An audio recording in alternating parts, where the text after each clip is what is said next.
Hi viewers, நீங்கள் பார்த்து கொண்டிருப்பது உங்கள் அபிமானத்திற்குரிய 5 மினிட்ஸ் யூடியூப் தமிழ் சேனல். உங்களது ஆதரவு தொடர்ந்து வந்து கொண்டிருக்கிறது. சப்ஸ்கிரைபரின் மூலம் அதை நான் தெரிந்து கொண்டிருக்கிறேன்.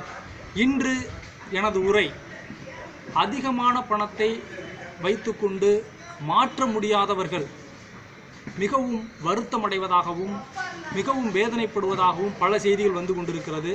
அவர்களுக்கான பதிவுதான் இது. யாரெல்லாம் அதிகமான பணத்தை வைத்துக்கொண்டு மாற்ற முடியவில்லையோ அவர்களெல்லாம் இந்த பதிவை கட்டாயம் பார்க்க வேண்டும். அவர்களுக்கு ஒரு மறுமலர்ச்சி ஏற்படுத்தக்கூடியதாக இந்த பதிவு அமையும். அதிகமான பணம் வைத்திருப்பவர்களிடம் நான் கேட்கும் கேள்வி, நாம் இன்றோ நாளையோ இறந்து போகலாம், இவ்வளவு பணம் நமக்கு எதற்கு? நாம் சந்தோஷமாகவும் ஆரோக்கியமாகவும் வாழ்வதற்காக மட்டுமான பணத்தை நீங்கள் வைத்து கொள்ளுங்கள். தான் நேர் வழியில் சம்பாதித்த இவ்வளவு பணத்தையும் மாற்ற முடியவில்லையே என்ற மன வருத்தம் உங்களுக்கு இருக்கலாம்.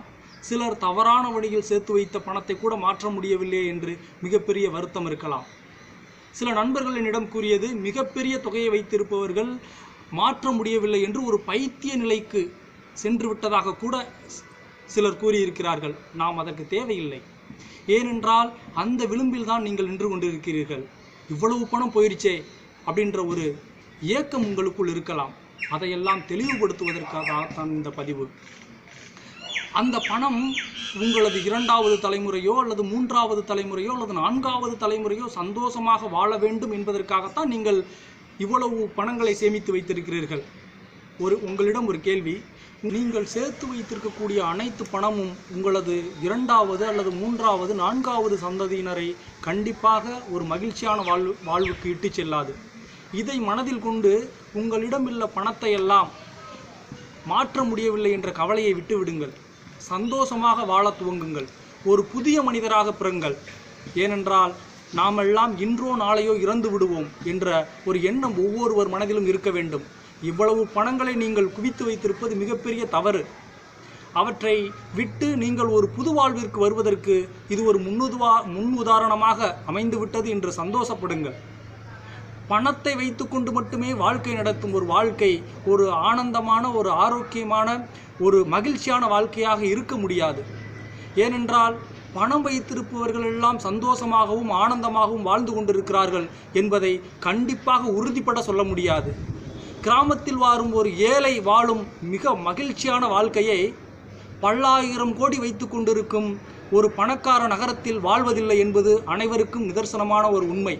ஏனென்றால் நாம் குடிதண்ணீரை கூட, குடிப்பதற்கான பச்சை தண்ணீரை கூட இன்று நாம் விலை கொடுத்து வாங்கி கொண்டிருக்கிறோம். அப்படி என்றால் 3வது சந்ததியினரை நீங்கள் நினைத்து பாருங்கள். அவர்கள் நிம்மதியாக சந்தோஷமாக வாழ்வதற்கும் சுவாசிப்பதற்கும் ஆரோக்கியமான காற்று கூட இல்லாமல் இந்த உலகம் போய்கொண்டிருக்கிறது. ஒவ்வொரு உணவுப் பொருளை தயாரிக்கும் நிறுவனங்கள் அனைத்தும் ஒரு நாளைக்கு எவ்வளவு பணம் ஈட்ட வேண்டும் என்றுதான் கணக்கு செய்கிறதை தவிர நாம் தயாரிக்கும் உணவுப் பொருட்கள் எவ்வளவு ஆரோக்கியமானது, பிறருக்கு அது எவ்வளவு ஊட்டச்சத்தை கொடுக்கிறது என்று எந்த நிறுவனமும் இப்போது யோசிப்பதே இல்லை. எல்லாம் ஒரே குறிக்கோள், நாம் பணத்தை நோக்கியே ஓடிக்கொண்டிருக்கிறோம். கடைசியில் சொன்னபோனால் மனிதர்கள் அனைவரும் பணத்தை நோக்கியே ஓடிக்கொண்டிருக்கிறோம். மனிதர்கள் அனைவரும் மிருகமாகி கொண்டிருக்கிறோம். நாமெல்லாம் பணம் தின்னும் கழுகுகளாய் மாறிக்கொண்டிருக்கிறோம். என்னையும் சேர்த்துத்தான் சொல்கிறேன். எனவே அனைவரும் இந்த பணம் என்ற முகத்திலிருந்து வெளிவந்து ஒரு சுதந்திரமான, ஒரு ஆரோக்கியமான வாழ்க்கையை வாழ்வதற்கு இந்தியாவில், இந்த இந்திய தேசத்தில் இது ஒரு முன்னுதாரணமாக அமைந்திருக்கிறது. பணம் இல்லை, பணத்தை மாற்ற முடியவில்லை என்ற கவலைகள் எல்லாம் விட்டு விடுங்கள்.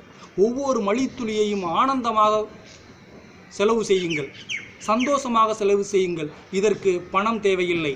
மன அழுத்தங்களை தூக்கி போடுங்கள். பணம் இன்றோ நாளையோ வரலாம். இன்றைய மதிப்புள்ள பணம் நாளை காகிதமாகலாம். எனவே பணத்தை மட்டுமே சம்பாதிக்க வேண்டும் என்ற நோக்கத்தில் தனது வாழ்க்கையை வாழ்ந்து விடாதீர்கள். ஏனென்றால் வாழ்ந்த பிறகு திரும்பி பார்க்கும்போது உங்களது வாழ்க்கையெல்லாம் பணத்தை தின்னும் கழுகுகளின் நிலைமையாகவே போய்கொண்டிருக்கும். எனவே பணம் சம்பாதிப்பது வாழ்வதற்காகத்தான், அதையும் செய்யத்தான் வேண்டும். பிறகு நாம் மகிழ்ச்சியாக வாழ்வதற்குரிய சிறிய சிறிய தருணங்களை நீங்கள் தான் உருவாக்கி கொள்ள வேண்டும். இந்த உரை உங்களுக்கு பிடித்திருந்தால் கீழே உள்ள சப்ஸ்கிரைப் பட்டனை அழுத்தவும். மீண்டும் ஒரு புதிய உரையோடு உங்களை சந்திக்கிறேன். நன்றி, வணக்கம்.